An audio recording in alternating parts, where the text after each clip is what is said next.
Welcome to LMD Newsweek. I'm Sandesh Bartlett. And I'm Ashwini Vedakan. Starting things off with a look at the COVID-19 situation in the island.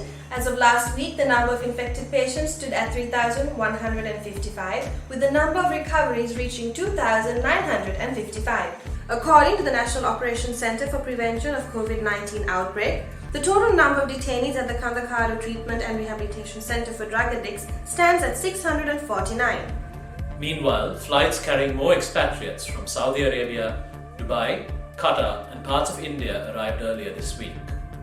On a more positive note, a monthly selection of case studies released by the World Health Organization reveals that Sri Lanka's response to the COVID-19 pandemic has been swift, decisive and coordinated, using the whole of society with technical guidance from the Health Ministry and the World Health Organization.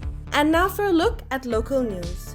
As deforestation and habitat destruction increase nationwide, it was recently made known that approximately 100 acres in the region of Wanathavilluwa had been destroyed. Authorities claim an investigation had been launched into the matter to find 5 suspects. Earlier this month, it was also revealed that unlawful clearing of the Anavilundavu wetland had occurred, threatening its Ramsar protected status. The government, which earlier made public that cattle slaughter would be banned in Sri Lanka, has postponed its decision by a month. On Tuesday, a parliamentary group approved a proposal to ban cattle slaughter in Sri Lanka, stating that consumers could still purchase beef imported from other countries should they wish to do so. Moving on to business news. The President has emphasized that the tea industry, which has suffered a severe setback, should be revived based on a holistic approach. Experts in the field have pointed out that long, medium and short-term plans should be implemented after scrutinizing loss-making estates in order to increase tea exportation and its revenue. The President said the objective should be to reclaim the status enjoyed by Ceylon tea in the global market in the past, while identifying factors that contributed to the downfall of the industry. According to First Capital Research, with business activity expected to gradually accelerate towards next year, investors are likely to be positive on the recovery of profitability towards 2021. The State Minister of Money, Capital Markets and State Enterprise Reforms informed Parliament earlier this week that the central bank would provide swap agreements to foreign investors who invest in Sri Lankan government securities to allay any fears due to fluctuation of the Sri Lankan rupee. He also stated that the move would ensure an increased inflow of foreign currency into the country and that the government is also looking at attracting foreign direct investments as a tool to bring in foreign currency. In global news, we start off with a roundup of the coronavirus highlights from around the world.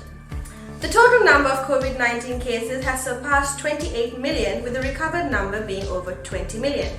On Thursday, the coronavirus tally passed the 8 million mark in Latin America, the region with the most infections in the world, although there were indications the virus was now spreading more slowly in some countries. According to a poll by the BBC, the coronavirus pandemic has hit poorer countries harder than the rest of the world, sowing inequality globally. The survey of nearly 30,000 people shows how different countries have been affected by the pandemic 6 months after it was confirmed on the 11th of March. The poll found a drop in income was reported by 69% of respondents in poorer countries, in comparison to 45% in richer countries, while also noticing how outcomes differed along race and gender lines, with women worse hit than men, and black people reporting higher levels of COVID-19 infection than white people in the US. More than 500,000 people in Oregon have been forced to evacuate as unprecedented wildfires rage across the state, amounting to more than 10% of the population. Wildfires searing through the American West have killed at least 15 people, leveled entire neighborhoods, and forced stretched firefighting crews to make tough decisions about where to deploy.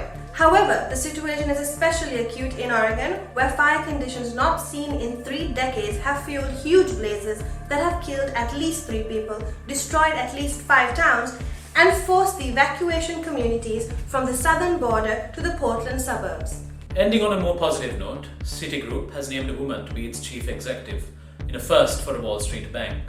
Briston Jane Fraser, its current president and head of Global Consumer Division, is to become its new boss when current chief Michael Corbett retires in February next year. That's all the news we have for you this week. Don't forget to follow us on Facebook, Twitter, and subscribe to our YouTube channel. Thank you for watching. And stay safe.